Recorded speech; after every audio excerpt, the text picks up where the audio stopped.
Les amis, je vais vous dire quelque chose.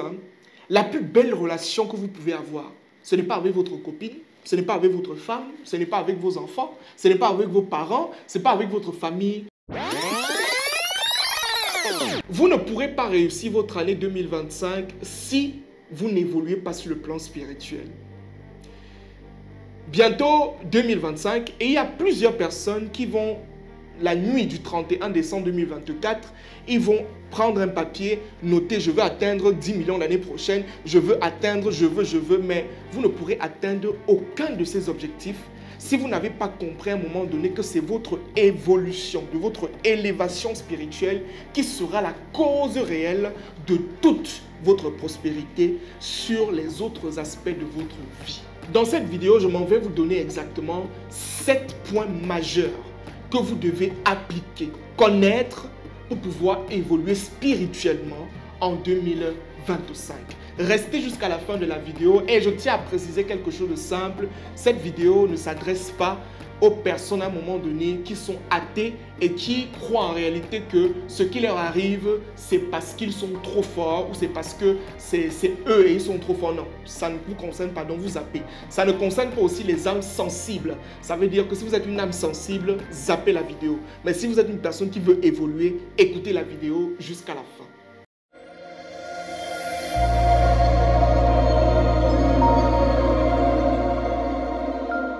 Je vais me présenter Franck Noubossi, promoteur de la startup Oshare Mindset. Cette startup aujourd'hui qui accompagne plusieurs jeunes et entrepreneurs au sein de leurs entreprises et qui permet à la jeunesse africaine de pouvoir développer une nouvelle perception et un nouveau mindset pour l'évolution constante de l'Afrique en général. Si vous souhaitez bien évidemment être accompagné par notre startup ou vous souhaitez bien évidemment bénéficier de nos offres promotionnelles comme l'offre spéciale Noël qui est actuellement en cours, vous allez tout simplement cliquer sur le lien qui se trouve en commentaire si vous êtes sur Facebook ou encore si vous êtes sur YouTube, regardez rapidement dans notre description ou encore si vous êtes sur TikTok, regardez dans notre bio, vous cliquez et vous bénéficiez de nos différents programmes, formations ou accompagnements pour qu'on puisse évoluer ensemble de manière conséquente. Je disais tantôt que en réalité, il y a certains éléments que si vous ne faites pas sur le plan spirituel, vous allez stagner pour de vrai. Ça veut dire que l'année 2025 sera peut-être similaire à l'année 2024 ou encore sera plus pire. C'est la raison pour laquelle tout homme devrait évoluer sur le plan spirituel. Ça veut dire apprendre à travailler sur son esprit. Je sais que parmi vous, il y en a qui, durant le début de cette année, vont aller s'inscrire à la salle de sport. Ce qui n'est pas mauvais. Ça va travailler votre corps. Vous allez avoir de beaux bras, vous allez avoir un beau ventre, vous allez être musclé et j'en passe. D'accord? Mais vous devez comprendre que ça, c'est uniquement le physique.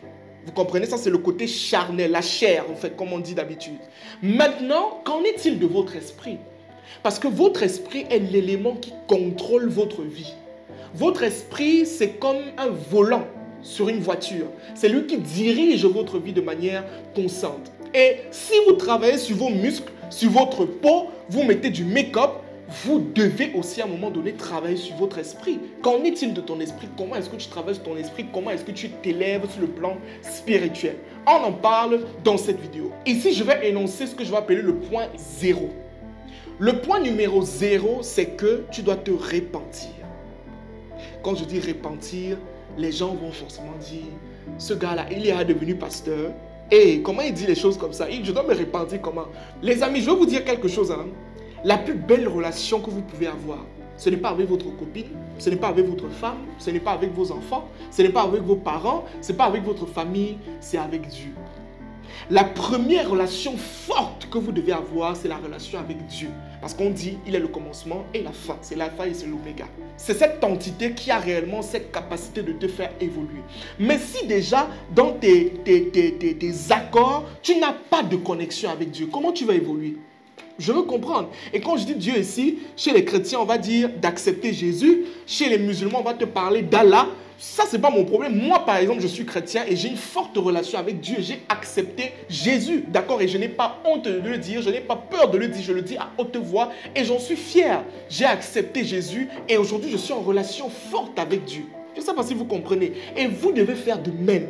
Parce que si vous n'avez pas cette relation, vous allez évoluer, mais à un moment donné, vous allez vous bloquer. Vous allez comprendre à un moment donné que avoir confiance en soi, ça ne suffit pas. Je vous le dis, ça ne suffit pas. Vous avez l'impression, avec l'avènement des livres de développement personnel, des vidéos sur la motivation, qu'en réalité, tout dépend de vous. Je ne refuse pas. Oui, tu dois avoir confiance en toi, tu dois avoir confiance en Dieu et avoir confiance en toi-même. Mais attention, n'oublie pas qui t'a créé. N'oublie pas qui est le créateur. N'oublie pas qui est à l'origine de ta création. C'est cette personne qui a la possibilité finalement de t'élever, mais en fonction de tes propres choix. Si tu choisis d'être avec lui, il t'aidera. C'est normal. Par exemple, je vois souvent des personnes qui ont l'habitude de dire l'année 2025 approche à grands pas. Et à cette occasion, l'équipe Osher Mindset et moi-même, nous avons décidé de vous faire une offre spéciale Noël. Une offre que vous ne pourrez pas refuser, une offre irrésistible. Nous avons regroupé plusieurs formations en un. Première formation, comment planifier et réussir son année 2025. L'année est en train de débuter et vous devez comprendre qu'une année qui va réussir, on la voit dans sa planification. Pendant exactement 1h30, nous avons détaillé point par point comment est-ce que vous devez planifier votre année pour pouvoir réussir de manière impeccable. Dans cette même offre, vous retrouverez le programme Business Update que nous avons lancé récemment qui va vous aider à structurer votre business de manière impeccable durant l'année qui est en train d'arriver. Ça, c'est pour les personnes qui veulent lancer des activités ou alors qui veulent mettre à jour leurs activités. Et pour terminer, 2 bonus. 2 formations axées principalement sur la gestion des finances personnelles. Vous devez apprendre à gérer votre argent en 2025. Et c'est pas tout. Je rajoute encore quelque chose, 2 e-books sur la finance et l'investissement. Toutes ces formations que je viens de citer actuellement à seulement 25 000 francs CFA. C'est un cadeau de Noël. La personne en réalité qui n'arrive pas à profiter de cette occasion réellement passe à côté de quelque chose. Sur l'argent que vous allez dépenser pour acheter de la nourriture, acheter n'importe quoi pour fêter, ou alors que vous allez dépenser dans les restaurants, dans les bars, dans la nourriture, retirez une partie et bénéficiez de cette offre pour passer réellement à un autre niveau en 2025. Cliquez sur le lien qui se trouve en commentaire. Contactez mon assistante et bénéficiez de cette offre exceptionnelle. Merci. Dieu ne voit pas tout le mal qui est dans le monde. Moi, j'aimerais poser la question. Un dentiste est là pour soigner les dents, n'est-ce pas? D'accord? Mais est-ce qu'il n'y a pas des personnes dans le monde qui ont des problèmes de dents? Il y en a, n'est-ce pas? Mais est-ce que c'est de la faute du dentiste si à un moment donné, ces gens-là ont des problèmes de dents? Non, c'est un choix. Si eux, ils décident d'aller vers lui, il va les soigner. C'est la même chose avec Dieu. Si vous acceptez d'être avec Dieu, finalement, ne vous inquiétez pas, vous allez aller très loin. Ça, c'est le premier point, le point 0. Relation avec Dieu. Définis ta relation avec Dieu. Racole ou alors, je veux dire, solidifie ta relation avec Dieu. D'accord? Ça, c'est le point 0. Point numéro 1. Quand tu as solidifié ta relation avec Dieu, tu dois maintenant faire une alliance spirituelle pour toutes tes affaires. Pour tout ce que tu comptes faire en 2025, il te faut une alliance forte. C'est-à-dire quoi? Quand je dis l'alliance, c'est un partenariat que tu vas faire avec Dieu. Si en 2025, tu veux te lancer dans la cosmétique, tu veux créer une entreprise d'élevage, tu veux te lancer dans le e-commerce, mon cher ami, avant de lancer l'entreprise là, bâtis une alliance avec Dieu. Dis-lui, Seigneur, je m'apprête à lancer telle activité en 2025. Je m'apprête à faire telle chose en 2025. Tout ce que je te demande, papa, c'est que tu me bénisses, c'est que tu me couvres, c'est que tu m'accordes cette prospérité et en retour, je m'apprête à faire ça, ça et ça pour toi. Alliance spirituelle. Aucun homme milliardaire n'est devenu riche sans une alliance. Notez ça quelque part.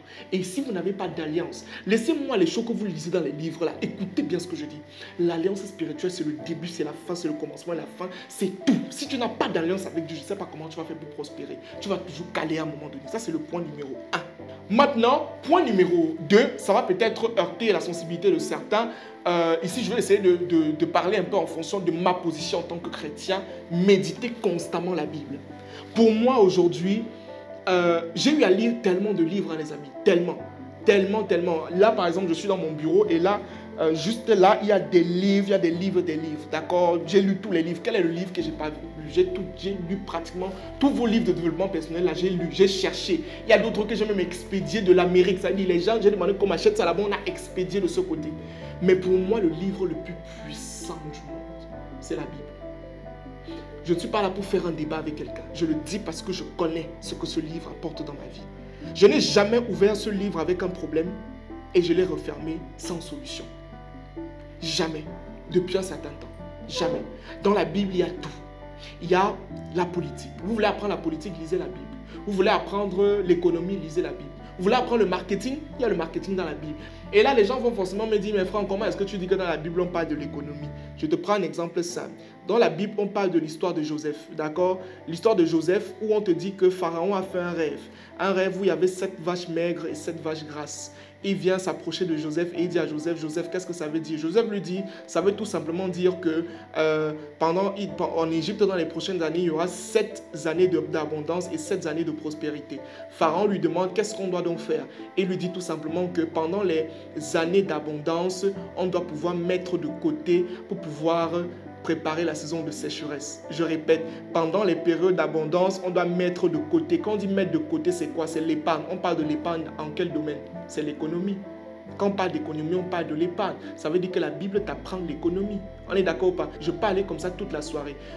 Maintenant, il faut comprendre que la méditation de la parole de Dieu n'est pas la lecture de la Bible. La lecture de la Bible, c'est une chose. La méditation de la Bible, c'est une autre chose. Je peux prendre ma Bible, je commence à lire.